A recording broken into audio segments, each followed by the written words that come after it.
안녕하세요, 여러분. 편안하게 듣는 잠자리 동화 달콤 오디오북입니다. 즐거운 주말 잘 보내셨나요?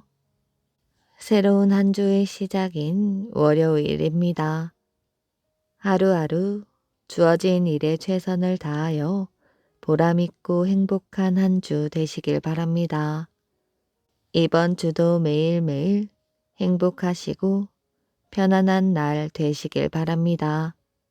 오늘도 재미있는 이야기 들려드리겠습니다. 구독과 좋아요도 부탁드려요. 어여쁜 아내와 장님 남편.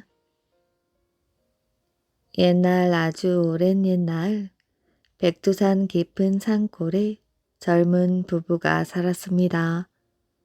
산골 아낙네는 키가 아주 크고 눈이 맑고 어여뻤지요. 그런데 안쓰럽게도 그의 남편은 장님이었어요. 선녀 같은 아내의 모습을 보고 싶어도 볼 수 없는 불행한 사내였지요. 하지만 여인은 조금도 불평하지 않았습니다. 홀로 농사를 짓고 배를 짜서 오손도손 살았지요. 어느 날 여인이 밭일을 할 때였어요. 눈이 먼 남편은 언제나 아내가 일터에 가면 따라 나왔답니다. 그리고 아내가 힘들 만하면 피리를 불어 주었어요. 그의 피리 소리는 신비한 힘이 실려 있었지요. 아내가 힘이 들 때마다 피리 소리를 들으면 힘이 났고 더울 때에는 시원한 노래 같았습니다. 동물들은 피리 소리에 맞추어 춤도 추었어요. 김을 매던 아내가 땀을 닦을 때였지요. 남편은 피리로 노래한 곡조를 연주하고 있었습니다. 마치 시원한 바람 같았지요. 바로 그때 조용히 노래를 듣던 새들이 소란스레 날아오르는 것이었습니다. 갑자기 짐승들의 발소리도 다급하게 났지요. 여인은 멧돼지와 부딪혀 정신을 잃고 말았습니다. 곧 말발굽 소리와 말 울음소리가 골짜기를 울렸어요. 산 비탈 밭에 한 무리의 사람들이 나타났지요. 그들의 눈길은 밭의 계절에 들어놓은 여인에게로 쏠렸습니다. 여인은 흙 묻은 옷을 입고 일하다가 계절하였는데도 아주 고왔답니다. 아니, 이렇게 깊은 산 속에 저토록 어여쁜 여인이 있다니. 그는 백두산에서 멀리 떨어진 성의 성주였지요. 병정들을 거느리고 사냥을 나왔던 그는 한눈에 여인에게 반하고 말았습니다. 여보, 남편은 그때서야 심각한 일이 생긴 걸 알아챘습니다. 그는 한 손에 피리를 든 채 아내를 찾았지요. 한참을 헤매던 남편은 겨우 아내를 찾았습니다. 그리고 쓰러진 아내를 일으키다가 억센 힘에 떠밀려 나동그라지고 말았습니다. 이놈, 이 여인은 내가 사냥한 보물이거늘 어디다 손을 대는 것이야? 성주가 무섭게 소리를 쳤지요. 남편은 물에 빠진 듯 두 팔을 허우적거리며 밭에서 뒹굴었습니다. 그때서야 성주는 여인의 남편이 장님인 것을 알아보았어요. 이런, 남편이 장님이로구먼. 꽃이 아무리 아름다워도 보아주는 사람이 없다면 무슨 소용이람. 이 여인을 성으로 데리고 가자. 성주의 명에 따라 병사들은 여인을 가마에 태웠어요. 그때까지도 여인은 정신을 차리지 못했답니다. 안 돼, 내 아내를 데려가지 마. 남편은 울며 불며 매달렸어요. 그러자 성주의 부하들이 냅다 발길질을 하였지요. 그 바람에 남편은 정신을 잃고 말았습니다. 정신을 차린 여인은 자신이 죽어서 하늘나라에 온 줄만 알았지요. 바로 눈앞에 온갖 보석과 아름다운 옷이 가득 널려 있었거든요. 그리고 시녀들이 허리를 숙여 인사를 하였습니다. 한 시녀가 말했어요. 목욕을 하시고 옷을 갈아입으십시오. 곧 성주님께서 오실 것입니다. 그러나 여인은 보석과 옷을 쳐다보지도 않았습니다. 내게는 눈먼 남편이 있어.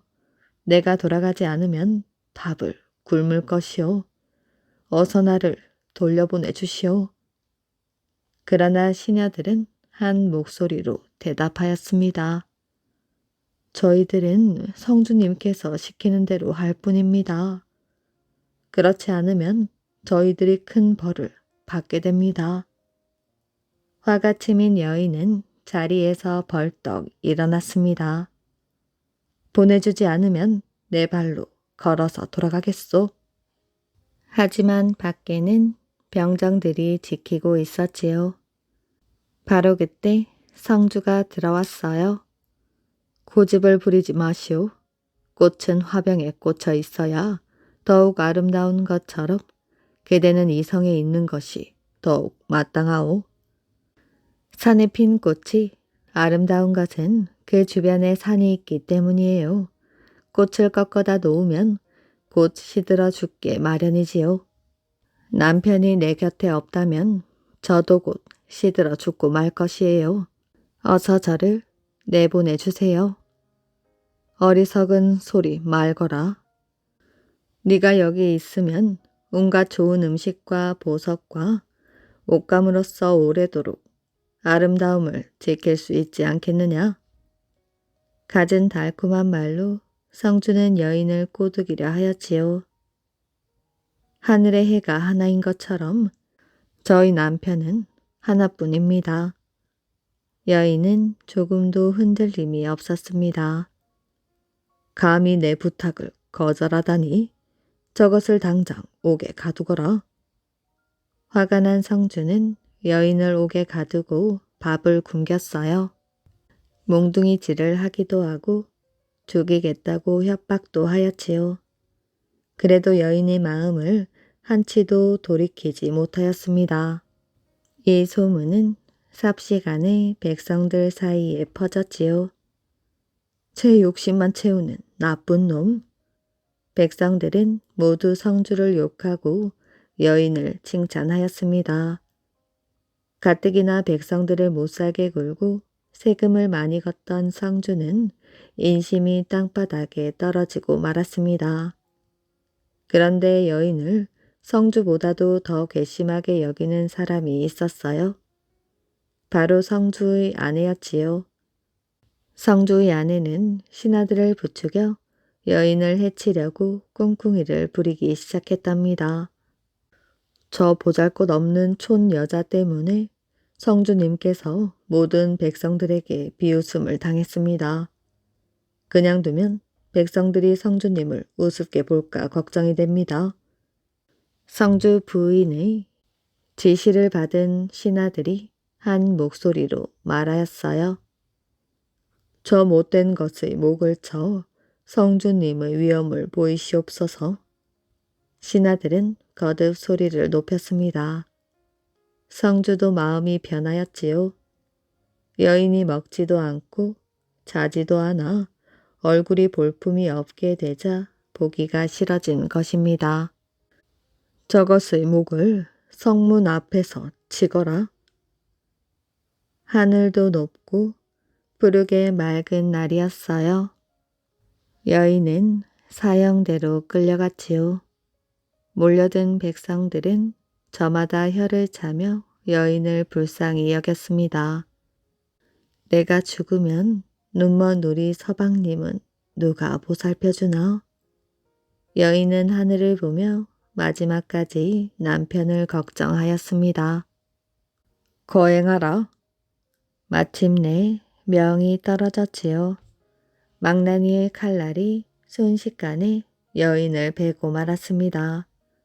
바로 그 순간 마른 하늘에 번개가 번쩍하더니 천지가 뒤집힐 듯이 요란한 소리가 났습니다.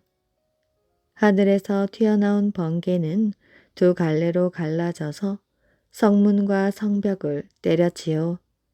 그의 놀란 망나니는 그 자리에서 죽고 무너지는 벽돌에 신하들과 병정들이 깔려 죽었습니다.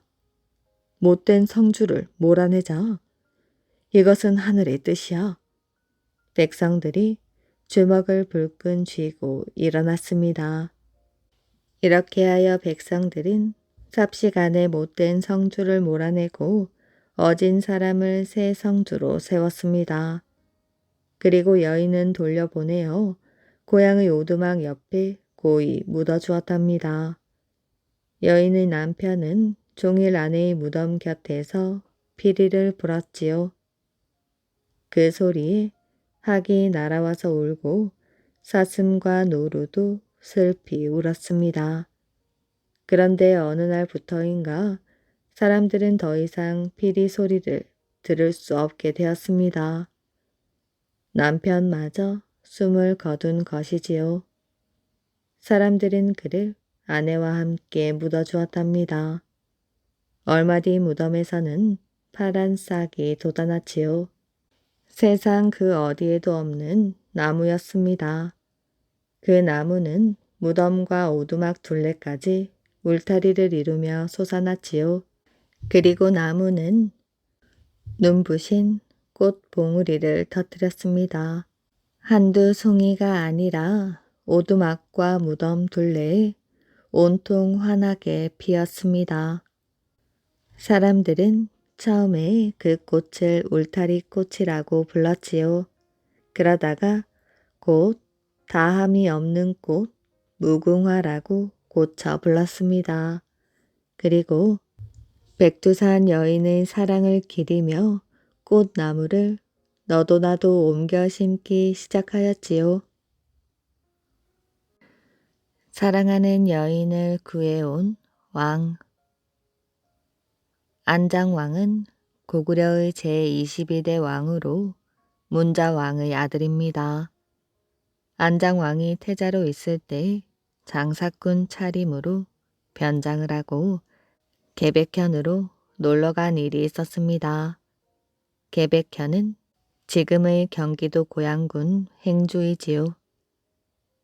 여러 친구들과 함께 술을 마시며 즐겁게 놀던 안정왕은 이날 그곳에 순찰 나온 백제의 관원들에게 들키고 말았습니다. 저놈을 잡아라. 고구려의 간첩이다. 백제의 관원들이 큰 소리로 뒤쫓아왔지요. 안장왕은 정신없이 도망을 치다가 그 마을의 제일 큰 부잣집으로 숨어 들어갔습니다. 높은 담을 뛰어넘어 들어가 보니 후원의 별당이 있었지요. 누구세요? 말 없이 침입한 안장왕을 향해 그 별당의 주인이자 이 집 딸인 한 구슬이 물었습니다. 희미한 달빛에 비쳐 보이는 그 처녀의 얼굴은 참으로 아름다웠지요. 나는 고구려의 태자이요. 관원에 쫓겨서 아기씨의 거처인 줄도 모르고 뛰어들었소. 잠시 숨어 있도록 해주시오. 안장왕이 간청을 하자 구슬아씨는 아무 말도 하지 않았습니다. 그의 모습이 귀하게 생겼을 뿐만 아니라 산에다워 보였기 때문입니다. 그날 밤 안장왕은 구슬아씨의 별당에서 잠을 잤습니다. 새벽에 헤어질 때 안장왕이 말하였어요. 저는 내 나라로 돌아갑니다. 이제 곧 많은 군사들을 이끌고 당신을 맞으러 올 것이니 그때까지 기다려 주십시오. 구슬아씨도 그렇게 약속을 하였지요. 문자왕이 세상을 떠나자 아들이 뒤를 이어 안장왕이 되었습니다. 안장왕은 구슬아씨를 데려오려는 일념으로 개백현의 군사를 보내어 백제를 쳤으나 늘 실패하였습니다. 국경지대라 백제군의 경계가 엄했기 때문이지요. 한편 구슬아씨가 아름답다는 말을 듣고 그 고장의 태수가 청혼을 하였습니다. 구슬아씨의 아버지인 한부자는 더 없는 영광이라고 생각하고 허락할 생각이었으나 딸이 말을 듣지 않았지요. 제게는 이미 혼인을 약속한 남자가 있습니다. 지금은 멀리 가서 돌아오지 않으니 그분의 생사나 알아본 뒤 혼인에 대하여 말씀을 드리지요. 한 부자로부터 이 말을 전해 들은 태수는 화를 내었지요. 태수가 구슬아씨를 불러 물었습니다. 그 남자가 누구요? 그것은 말씀드릴 수 없습니다. 고구려의 첩자라 말을 못하는 것이 아니오. 나는 다 알고 있어. 그대는 적국의 첩자와 정을 통하였으니 죽어도 할 말이 없을 것이오. 태수는 구슬아씨를 옥에 가두었습니다. 이 소식은 안장왕의 귀에도 들어갔지요. 구슬아씨는 계백태수가 달콤한 말로 꿰거나 위협해도 죽기를 맹세하고 듣지를 않는다는 것이었습니다.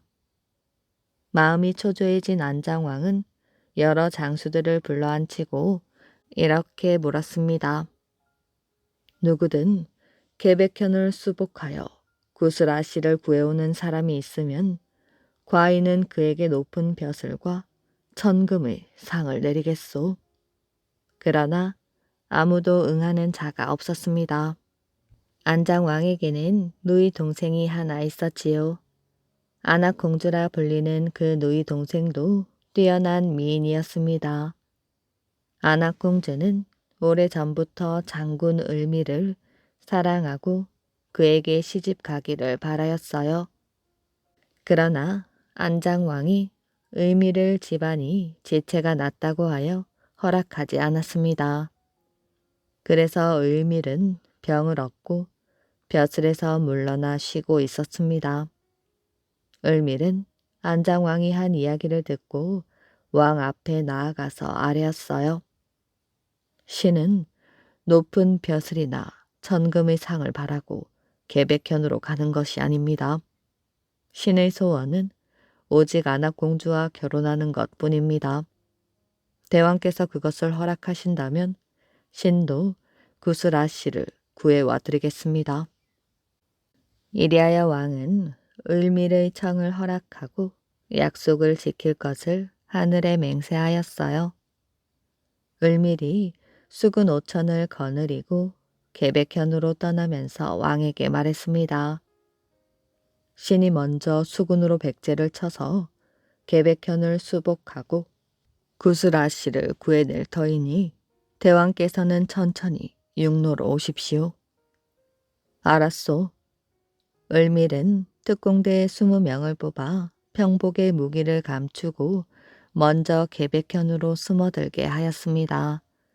계백태수는 이것도 모르고 자기 생일날에 여러 친구와 부하들을 모아놓고 큰 잔치를 베풀었지요. 태수가 구슬아씨의 마음이 돌아서기를 바라면서 옥으로 사람을 보내어 달랬습니다. 오늘은 내 생일이다. 오늘 너를 죽이기로 했으나 마음을 돌리면 살려줄 것이야. 그러면 오늘이 내 생일이자 너의 생일도 될 것이다. 구슬아씨가 대답을 했습니다. 나리가 제 뜻을 뺏지 않는다면 오늘이 나리의 생일이 되려니와 그렇지 않으면 나리의 생일이 곧 제가 죽는 날이 될 것이옵니다. 태수는 크게 노하여 당장 구슬아씨를 처형하라고 명령을 하였습니다. 바로 그때 을밀이 보낸 20명의 특공대가 춤꾼으로 가장하고 잔치 자리에 나타나 칼을 빼들고 소리를 쳤습니다. 고구려군 10만이 포악 무도한 태수를 벌주고자 계백성을 포위했다. 이 소리에 생일 잔치 자리는 대번에 어지러워졌지요. 태수의 부하와 친구들이 우왕좌왕 숨을 곳을 찾아서 헤매는 동안에 춤꾼으로 변장한 고구려 병사들은 비호같이 달려가서 그들을 쓰러뜨렸습니다. 이 북새통의 을밀은 상륙한 5천 군사를 휘몰아 감옥을 부수고 구슬아씨를 구해내었지요. 그리고 안장왕이 오기를 기다리고 아리수 일대의 성과 마을을 공격하여 항복을 받았습니다. 구슬아씨를 다시 만난 안장왕의 기쁨은 말로 표현할 길이 없었지요. 두 사람은 오래도록 마주보며 눈물을 흘렸습니다. 그 후 장안성의 대궐에서는 두 쌍의 결혼식이 성대하게 치러졌습니다. 하나는 안장왕과 구슬아씨의 결혼식이고 또 하나는 안악공주와 장군 을미를 결혼식이었습니다. 말하는 나무와 풀들. 옛날 어느 산골에 착한 며느리가 살고 있었습니다. 그런데 시집 올 땐 얼굴도 곱고 몸도 건강했던 며느리가 날이 갈수록 자꾸 여위어 가는 것이었어요. 1년이 지나자 며느리는 중병에 걸린 사람처럼 되어버렸지요. 어느 날 며느리가 샘가에 물을 길러가자 샘가에 서 있는 나무와 풀들이 며느리에게 물어보았어요. 그때는 사람뿐만 아니라 나무나 풀들도 모두 소리내어 말을 할 줄 알았습니다. 섹시야, 무슨 말 못할 사정이 있어서 몸이 그렇게 자꾸 여위는 거야? 샘가에 피어있던 복숭아 꽃이 그렇게 물으니 며느리는 그때까지 참아왔던 서름이 북받쳐 그만 자초지종 이야기를 털어놓아 버렸습니다. 복숭아야, 그건 내가 밥을 배불리 먹지 못하여 여위는 것이란다. 어째서 밥을 배불리 먹지 못하는 거니? 시어머니가 밥을 아주 조금밖에 주지 않거든. 그러면서 며느리는 그만 얼굴을 손으로 감싸고는 흐느껴 울어버렸지요. 듣고 있던 나무와 풀들은 어처구니가 없어 멍하니 있다가 함께 흐느껴 울고 말았습니다.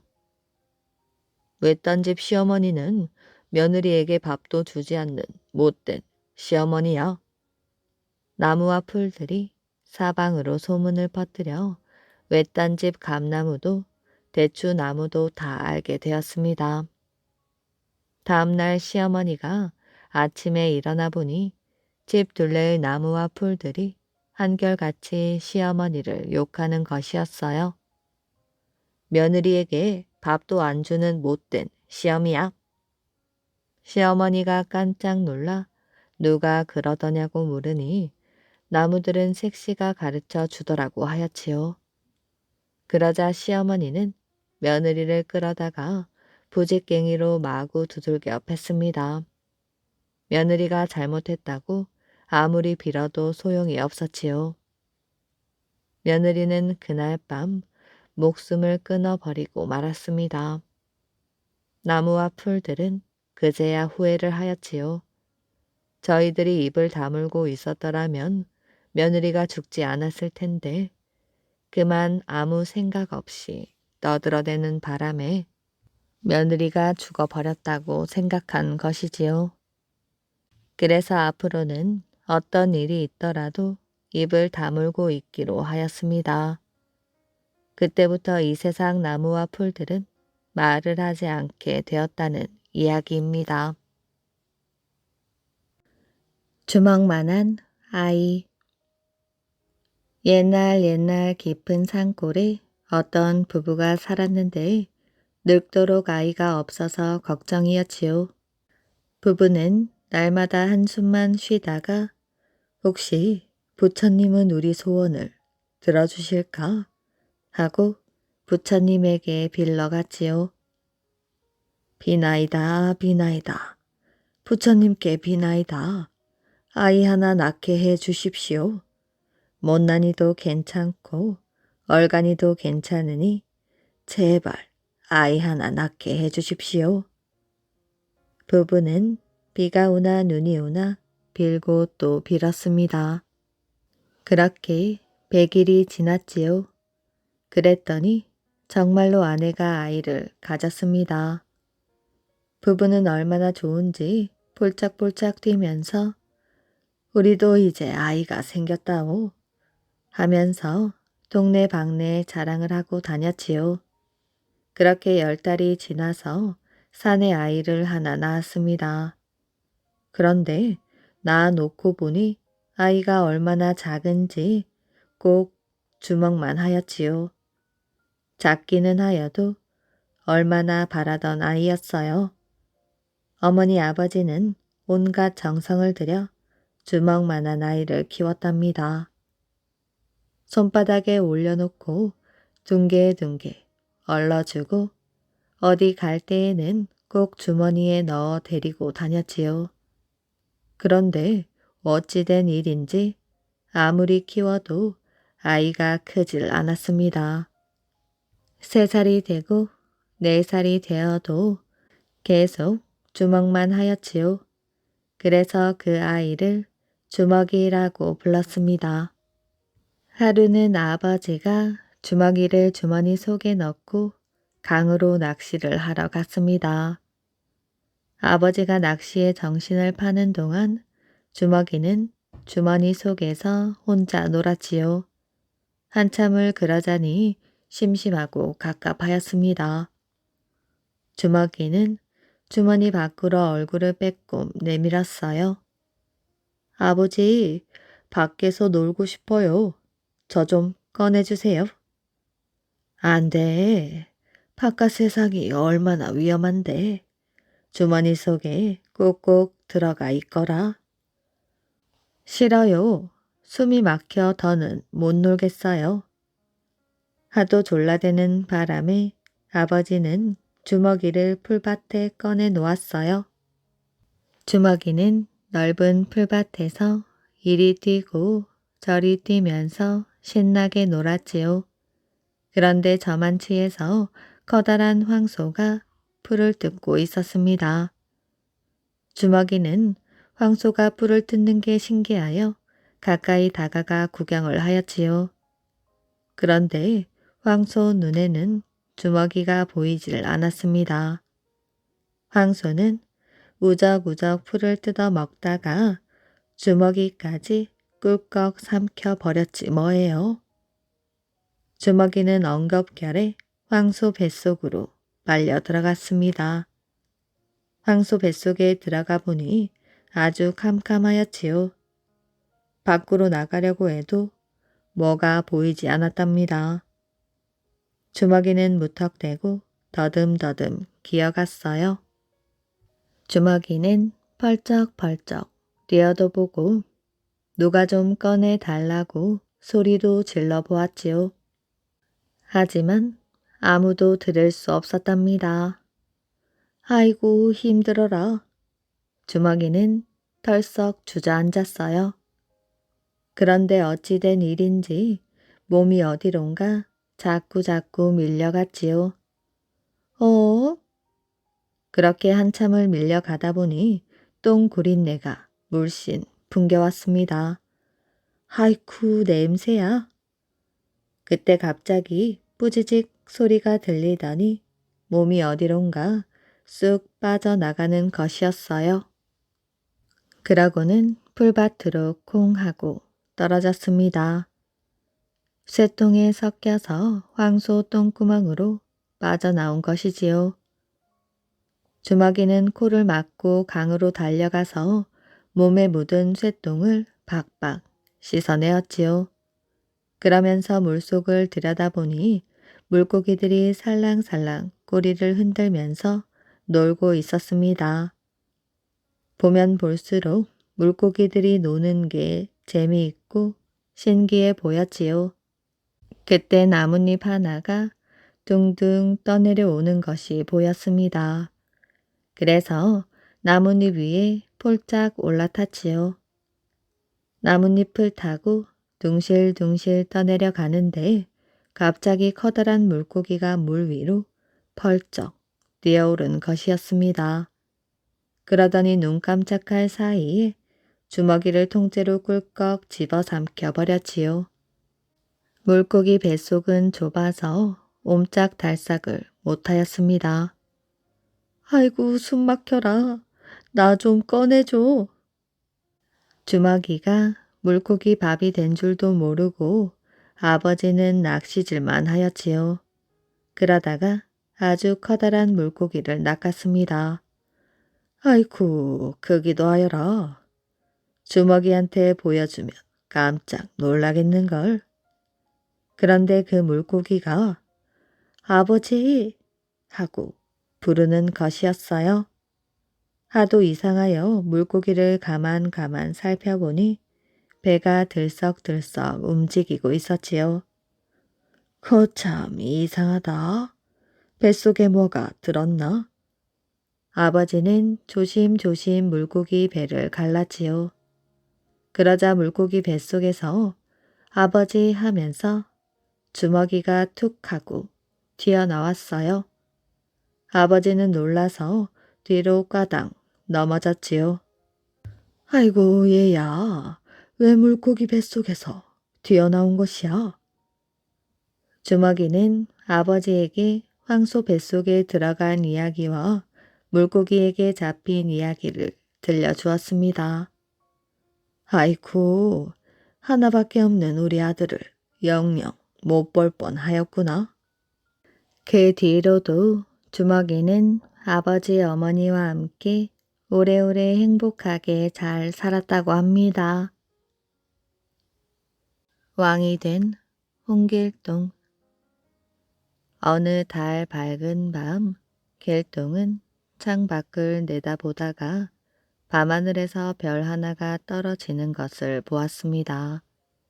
그 순간 길동의 두 눈에서 주르륵 눈물이 흘러내렸지요.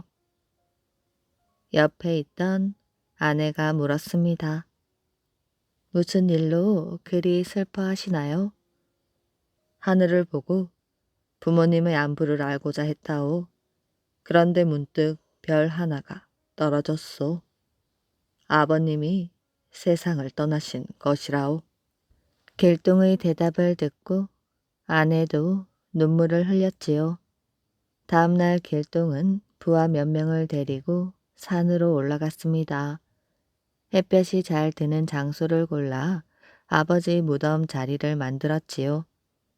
그런 다음 머리를 빡빡 깎고는 종들이 입는 허름한 옷으로 갈아입었습니다.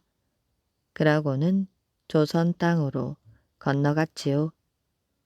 어린 시절 살던 집 앞에 이르니 눈물이 쏟아졌답니다.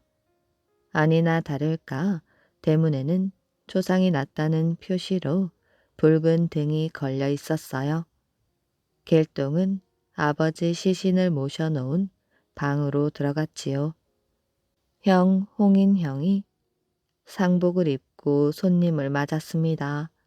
길동은 향을 피우고 엎드려 2번 절한 다음 대성통곡을 하였지요. 그 모습을 지켜보던 향은 어리둥절하였습니다. 그래서 조심스럽게 물었지요.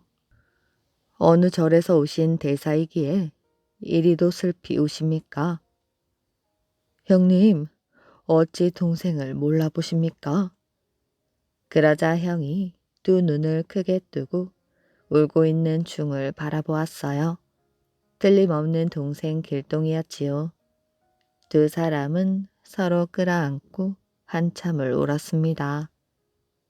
울음을 그친 형이 안타깝게 말했어요. 길동아, 조금만 더 일찍 오직 그랬느냐? 아버님이 돌아가시기 전에 널 무척 보고 싶어 했단다. 조선 땅을 떠나 있었기에 이렇게 늦었습니다. 아버님께 제가 너무 큰 불효를 저지른 것 같습니다. 아니다. 잘 왔어. 아버님이 돌아가시기 전에 내게 유언을 남기셨단다. 아무쪼록 길동을 친동생처럼 아끼고 보살피라고 말이야. 나는 아버님께 길동이가 형인 나보다 재주가 뛰어나니 걱정 마시라고 얘기하였어. 형님, 제가 아버님 맷자리를 마련해 놓았습니다. 이미 돌아가셨지만은 길동은 아버지를 가까이에 모시고 싶었습니다.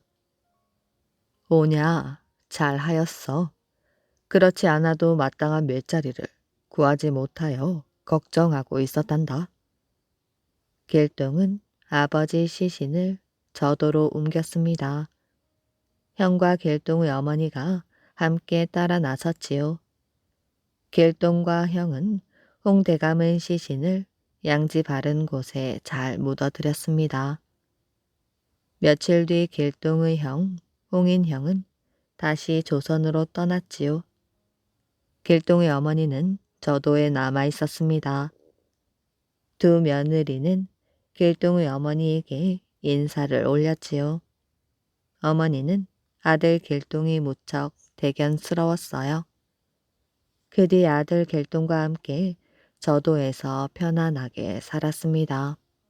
한편 저도에서 남쪽으로 한참 떨어진 바다 한가운데 율도라는 커다란 섬이 있었는데 하루는 길동이 부하들을 모아놓고 말했어요. 여기서 남쪽으로 한참을 가면 율도라는 커다란 섬이 있다. 그 섬에는 지금 일본 사람들이 살고 있지. 곧 율도국을 치려고 하니 목숨을 아끼지 말고 싸워주길 바란다. 부하들이 창과 칼을 높이 치켜들며 함성을 질렀어요. 길동의 부하들은 이제 더 이상 한낱 도적의 무리가 아니었습니다.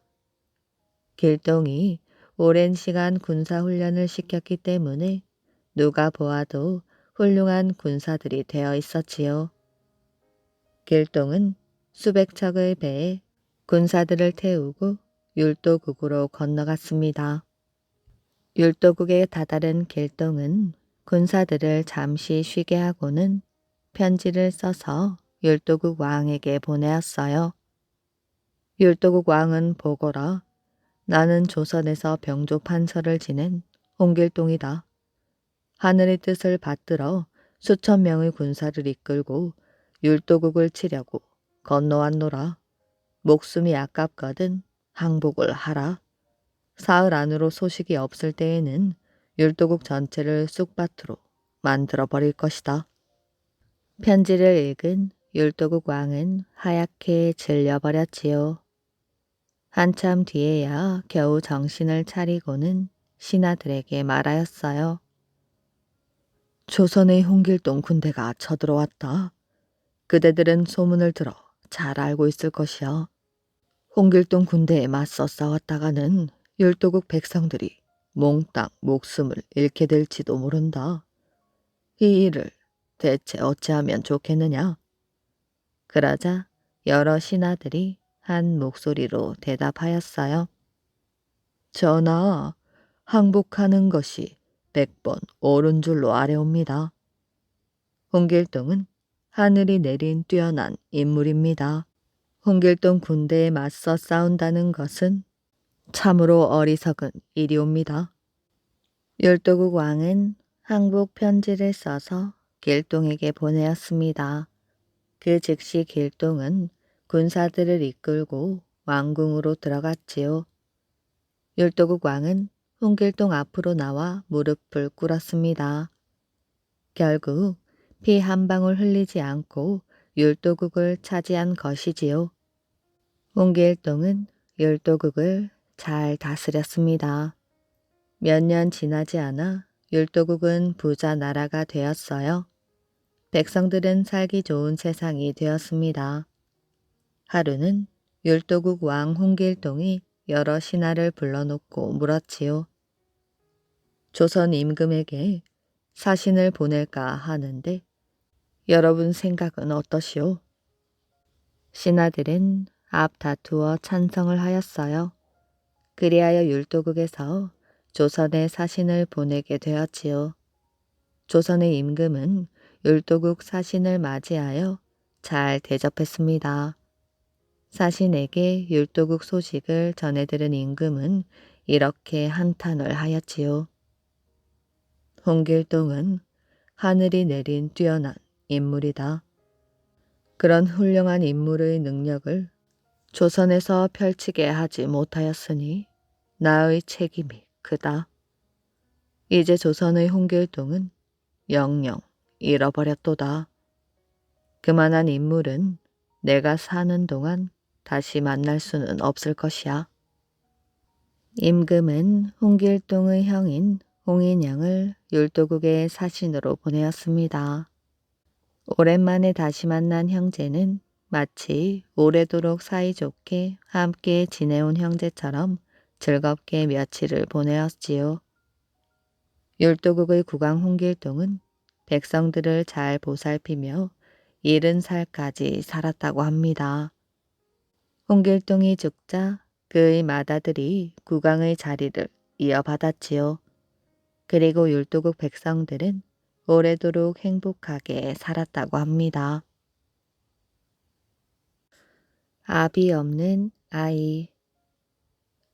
옛날 어느 마을에 유리라는 아이가 있었습니다. 이제 겨우 8살밖에 되지 않은 개구쟁이 소년이었지요. 그런데 유리는 아비 없는 자식이라고 놀림을 받는 일이 많았습니다. 유리는 울면서 어머니에게 물었어요. 어머니, 제 아버님은 누구예요? 제 아버님은 지금 어디 계십니까? 어머니는 잠시 망설였으나 이윽고 유리의 머리를 쓰다듬으며 말하였지요. 유리야, 너는 아비 없는 자식이 아니란다. 너희 아버지는 보통 사람이 아니어서 나라에 용납되지 못하고 지금은 남쪽으로 가서 왕이 되셨어. 그 나라가 어디에 있어요? 그 나라는 어머수가 솔골이라는 곳에 있는데 나라 이름은 고구려라 한단다. 어머니, 저는 아버님을 찾아가겠습니다. 안 돼, 지금은. 너희 아버지는 떠날 때 이런 말씀을 하셨어. 아들을 낳거든 당신이 이곳을 떠날 때 감춰둔 유물을 찾아서 가지고 와야 한다고. 그게 뭔데요? 7 모가 난 돌 위에 소나무 아래 그 유물이 있다. 그것을 찾아내어 나를 찾아오되 만약에 찾지 못하면 내 아들이 아니다. 이렇게 말씀하셨지. 유리는 그날부터 온 산을 헤매고 다녔습니다. 7 모가 난 돌 위에 소나무 아래라는 말을 입속으로 중얼거리면서 다녔지요. 그러나 아무리 산에 있는 돌과 바위를 살펴보아도 7 모가 난 돌은 없었습니다. 찾다 찾다 지쳐버린 유리 소녀는 매일 저녁 녹초가 되어서 돌아왔지요. 7 모가 난 돌 위에 소나무 아래.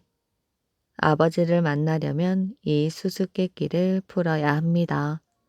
그러나 1달이 지나고 2달이 지났지만 유리 소녀는 아버지가 말한 그 수수께끼를 풀지 못하였어요. 그러던 어느 날 유리는 아버지 생각을 하며 마루에 앉아 멍하니 마당을 내려다보고 있었습니다. 바로 그때 지붕을 떠받친 기둥 돌 밑에서 무슨 소리가 난 것 같았지요. 유리는 기둥 옆으로 가서 자세히 살펴보았습니다.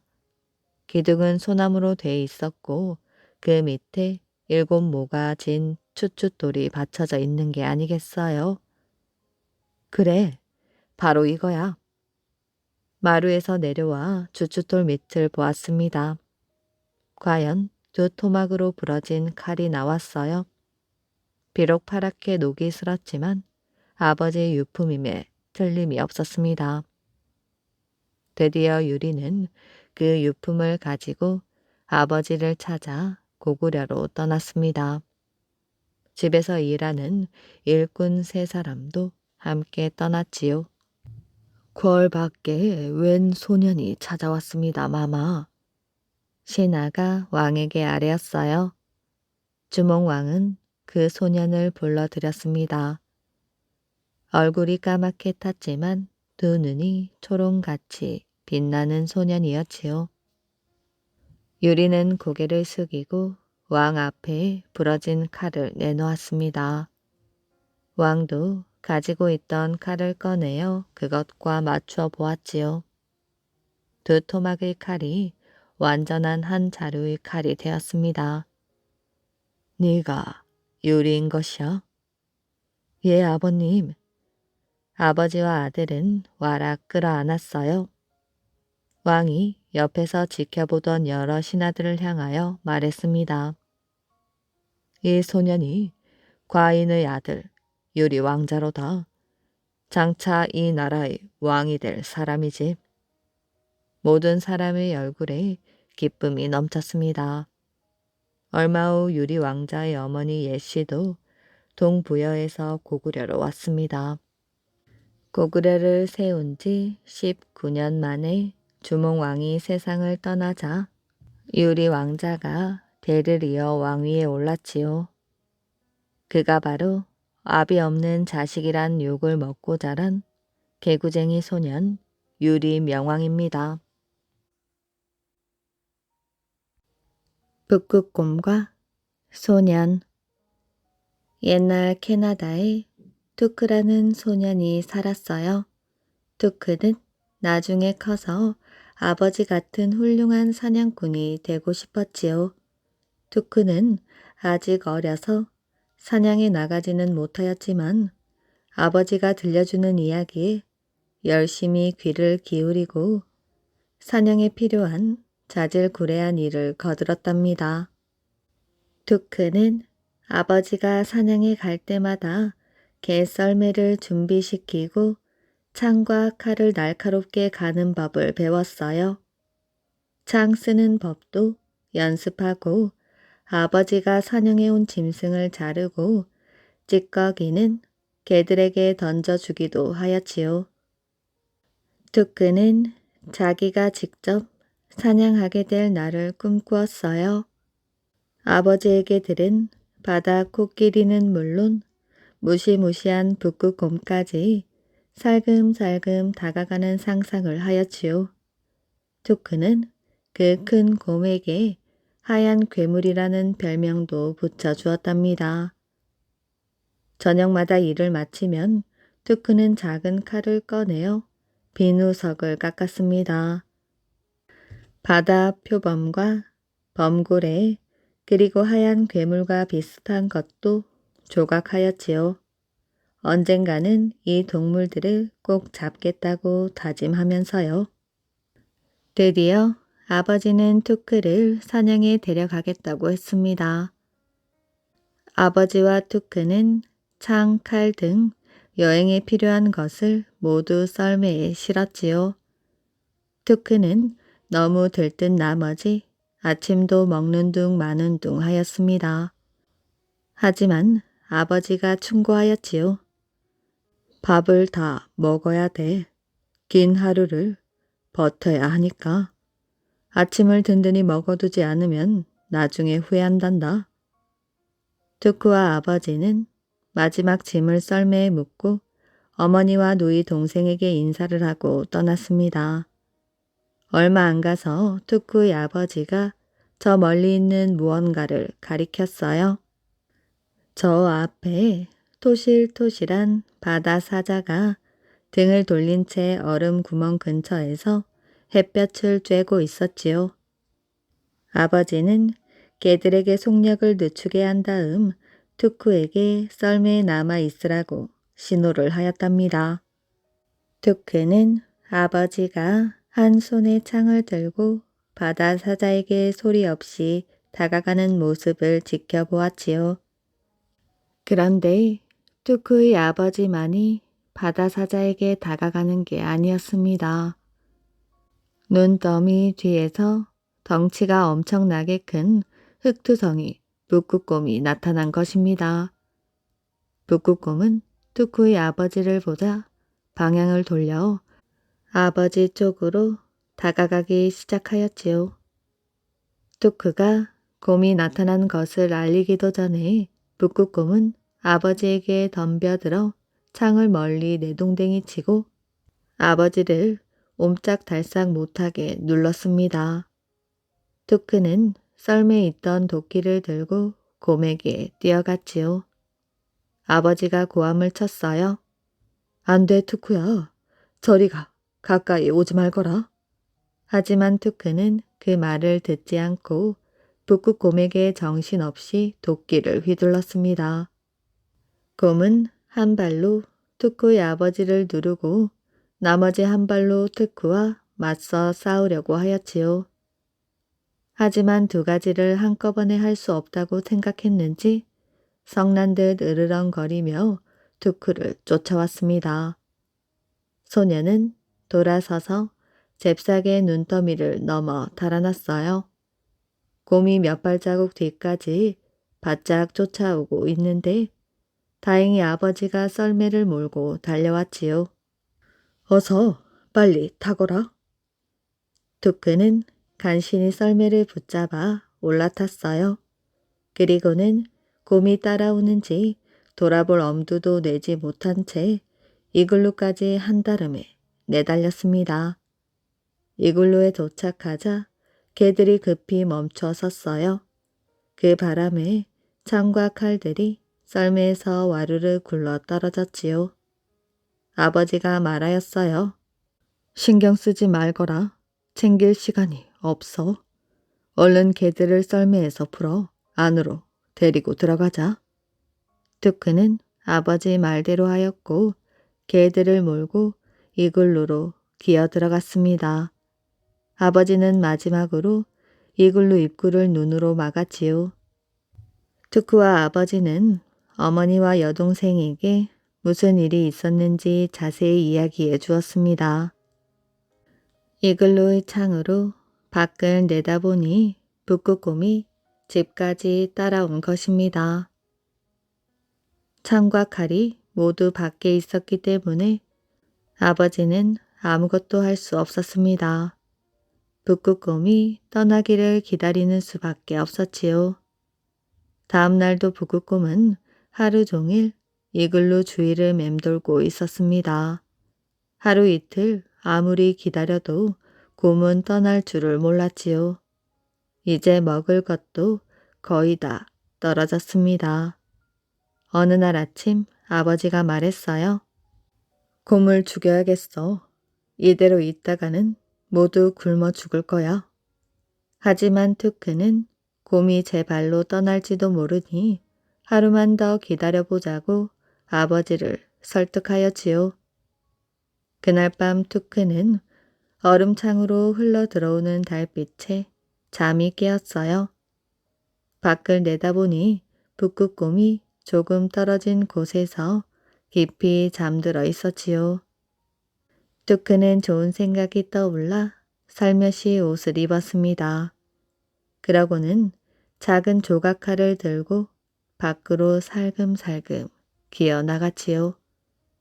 투크는 천천히 일어서서 주위를 둘러보았어요. 그리고는 곰이 깨지 않도록 조용히 이글루 입구 바로 옆에다 눈을 쌓았지요. 눈더미가 북극곰 만해지자 투크는 칼을 꺼내 눈을 조각하였어요. 동이 틀 무렵 투크는 조각을 마쳤지요. 그리고는 뒤로 물러서서 자신의 작품을 살펴보고 뿌듯해했습니다. 눈 앞에는 눈으로 만든 북극곰이 서 있었어요. 마치 살아있는 곰처럼 무시무시해 보여서 투크도 숨이 막힐 정도였지요. 북극곰이 언제 깨어날지 몰라 투크는 굴처럼 생긴 이글루 입구 속으로 들어갔습니다. 잠시 후 곰이 일어나서 기지개를 켜고는 느릿느릿 이글루 쪽으로 다가왔습니다. 그러다가 하얀 눈곰을 보고는 깜짝 놀라서 뒷다리로 일어섰습니다. 투크는 바로 그 순간을 노리고 있었어요. 그 순간 투크는 벌떡 일어나서 곰에게 달려들어 조각칼로 곰의 가슴을 깊이 찔렀습니다. 곰은 고통스럽게 울부짖으며 한 발을 휘둘렀지만 뚜크는 한 번 더 곰을 찔렀지요. 곰은 마지막으로 울부짖고는 쿵 하고 쓰러져 버렸습니다. 그 소동에 아버지가 깨어나서 이글루 밖으로 나와 보니 북극곰이 땅바닥에 쓰러져 있었지요. 뚜크는 벌써 쓰러진 곰을 자르고 있었습니다. 며칠 만에 얻은 식량감이었지요. 아버지는 그런 아들을 흐뭇하게 바라보았습니다. 앞으로 훌륭한 사냥꾼 투크라고 불러야겠구나. 아버지는 이렇게 말하고 자랑스럽게 아들을 꼭 안아주었답니다. 이야기 재미있게 잘 들으셨나요?